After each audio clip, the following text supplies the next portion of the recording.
So after studying this module, you shall be able to know about the location and general functions of different lobes of the cortex, learn about the functions of temporal lobe in more detail, identify various areas of temporal lobes and their functions, and learn about the temporal lobes and dysfunctions and syndromes. Let me first introduce you to the topic.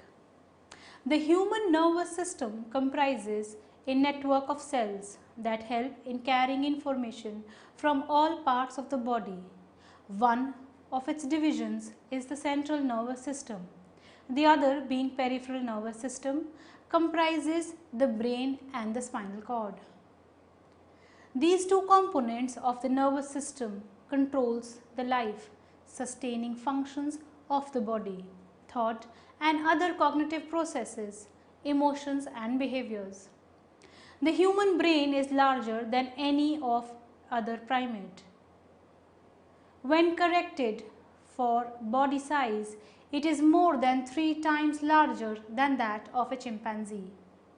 Although the brain is exceedingly complicated, an understanding of the basic features of the brain development makes it easier to learn the location of the most important structures. The brain development begins with a thin tube and ends in the structure weighing approximately 1400 grams and consists of several hundreds of billions of cells. The brain is a large mass of neurons, glia and other supporting cells. It is the most protected organ of the body, which is encased in a very tough bony skull and is floating in a pool of cerebrospinal fluid. The brain receives a copious supply of blood and is chemically guarded by the blood-brain carrier. There are 3 major divisions of the brain, organized around the 3 chambers of the tube that develops in the early embryonic life, that is the forebrain, the midbrain and the hindbrain. The forebrain structures include the cerebral cortex, which is divided into 4 lobes or areas to execute specific functions. The brain is the most important component of the nervous system, and it is the part that takes the information received from the senses, makes sense of this information, makes decisions using it, and sends commands to the muscles and the rest of the body to execute innumerable daily life functions. Let us now understand the 4 major lobes of the cerebral cortex. The cortex or the rind or the outer brain covering is the outermost part of the brain. It is made up of tightly packed neurons and actually is only about 1/10 of an inch thick on average. The tissue of the cortex appears greyish pink because of the neural bodies, which are grey, and the small blood vessels, which are pink in color. The cortex is very recognizable because it is full of wrinkles and it is part of the brain most people visualize when they think of what brain looks like. The convolutions, the wrinkles consisting of sulci, that is the small grooves, and fissures, that is the large grooves, and gyri, these are the bulges adjacent to the sulci or the fissures, greatly enlarge the surface area of the cortex compared with the smooth brain of the same size. As a matter of fact, 2/3 of the surface of the cortex is hidden in the grooves. The total surface area of the brain is of about 2.5 square feet and the thickness is around 3 mm.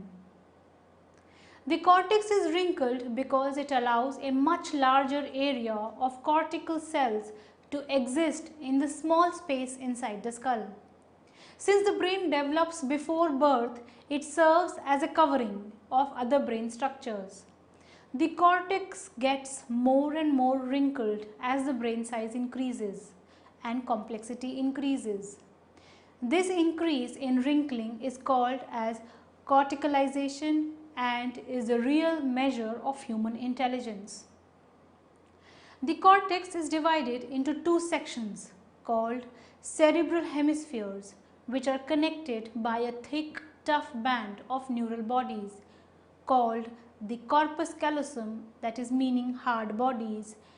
Each cerebral hemisphere can be further divided into 4 sections by looking at the deeper wrinkles or fissures in its surface. These 4 sections are called as the lobes or cortical areas of the brain. The lobes are occipital lobe, parietal lobe, frontal lobe and temporal lobe. Each of the 2 hemispheres of the brain contains all the 4 lobes of the brain. The brain is divided into 2 hemispheres due to the deep fissure called the longitudinal fissure. The central ring of the interconnected neurons, which touches almost all areas of the lobes in both hemispheres, constitutes the limbic system, which controls emotions and motivational processes in organisms. Let us now study the first lobe, that is the occipital lobe. At the base of the cortex towards the back of the brain is the area known as the occipital lobe. The word occipital means rear of the head. This area processes visual information from the eyes in the primary visual cortex. The latter is located on the upper and the lower banks of the calcarine fissure. Calcarine means spur shaped. The visual association cortex is the part of the brain that helps identify and make senses of the visual information from the eyes. Each area of the cortex has association areas that help people make sense of the sensory information. Thus, primary areas in each lobe perform the sensory functions, whereas the association areas perform perceptual functions. Second is the parietal lobe. The parietal means wall. Parietal lobes are at the top and at the back of the brain. Just under the parietal bone is the skull. This area processes information from the skin and the internal body receptors for touch, taste, temperature and body position. This area comprises of somatosensory cortex, an area of the neurons running down the front of the parietal lobes on either side of the brain. It is also comprised of the areas for kinesthetic sensation and visuospatial orientation. Next comes the frontal lobe. Frontal lobes are situated in the front of the brain, hence the name frontal lobe. This part performs all higher functions, that is the cognitive functions of memory storage, planning, decision making, etc. The frontal lobe also helps in controlling emotions by means of its connections to the limbic system. People with damage to this area may also experience problems with performing mental tasks, getting stuck on one step or one wrong answer and repeating it over and over again. The frontal lobes constitute motor cortex, which controls the movements of the body's voluntary muscles by sending commands out to the somatic division of the peripheral nervous system. Next comes the temporal lobe. The temporal lobes are found just behind the temples of the head. The temporal lobes comes from base of the brain, ventral to the frontal and the parietal lobe. These lobes contain the primary auditory cortex, which receives auditory information and which is located on the upper surface of the deep fissure on the side of the brain called the lateral fissure and the auditory association areas. If a person receives a blow to the side of the head, he will probably hear a ringing sound. Also found in the left temporal lobe is an area that is in most people that is particularly involved with language. It is called as the Wernicke's language area. Now let us understand what is called as the Brodmann's area. Studies done by Brodmann in the early part of the 20th century generated a map of the cortex covering the lobes of each hemisphere. These studies involved electrical probing of the cortices of epileptic patients during surgery. Brodmann numbered the areas that he studied in each lobe and recorded the psychological and the behavioral events that accompanied their stimulation. Major Brodmann areas in each lobes are described. The parietal lobes are comprised of areas that play a role in somatosensory processes. They include areas numbered as 3, 2 and 1 in the diagram, which shows somesthetic areas, primary sensory areas for touch. Areas 5, 7 and 40 are somatosensory areas, presensory association areas, and area 39 is the angular gyrus. The occipital lobe contains areas that process visual stimuli. Area numbered as 17 is the primary visual area. Areas 18 and 19 are the secondary visual association areas where visual processing occurs. The temporal lobes are comprised of the areas that are involved in processing of auditory information and semantics as well as the appreciation of smell. Area numbered as 41 is Heschel's gyrus, the primary auditory area. Area numbered as 42, immediately inferior to area 41, is also involved in the detection and recognition of speech. The processing done in this area of the cortex provides a more detailed analysis than that done in area number 41. Areas 21 and 22 are the auditory association areas. Both areas are divided into two parts. One half of each area lies on either side of area number 42. Collectively, they can be called as Wernicke's area. Area numbered as 37 is found on the posterior inferior part of the temporal lobe. Lesions here can cause anomia. Let us now see what are the major areas of the temporal lobe. The temporal lobes are important structures for a number of functions. The first area we discuss is the Wernicke's area. There is an area particularly more active in the left temporal lobe called as the Wernicke's area. It is named after the physiologist Carl Wernicke, who first studied problems arising from damage in this location. This part of the brain seems to be involved in understanding the meaning of words. Wernicke's aphasia is a condition which is a result of the damage to this area that causes the affected person to be unable to understand or produce meaningful language. The person would be able to speak fluently or pronounce words correctly, but the words would be the wrong ones entirely. He will not comprehend the words spoken by another person. For example, Elsie suffered a stroke to the temporal lobe, damaging the Wernicke's area of the brain. In the emergency room, the nurse tried to take her blood pressure, and when the cuff inflated, Elsie said, "Oh, that's so Saturday hard." Elsie thought she was making sense, but neither the nurse nor Elsie's daughter could understand the meaning of the statement. Let us now study the second area, which is the hippocampus. The hippocampus is located within the temporal lobes on each side of the brain. An electrical stimulation of the temporal lobe may produce memory-like or dream-like experiences. Hippocampus is a Greek word for seahorse, and it was given to this structure because first scientists who discovered it thought it looked like a seahorse. The fornix or arch is a bundle of axons that connects the hippocampus with other regions of the brain, including the mammillary bodies. The latter are protrusions on the base of the brain that contains part of the hippocampus. Researchers have found that hippocampus is responsible for the formation of long-term permanent memories that are stored elsewhere in the brain.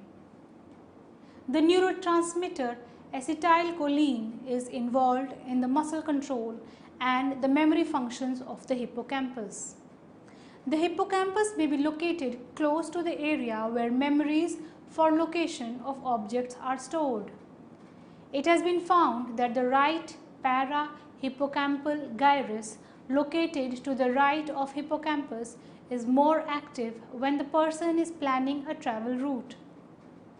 This might also explain why older people tend to forget where they live or have similar other location problems, since their neurons begin to slow down or decay due to age. It may lead to the deterioration of the functioning of hippocampus.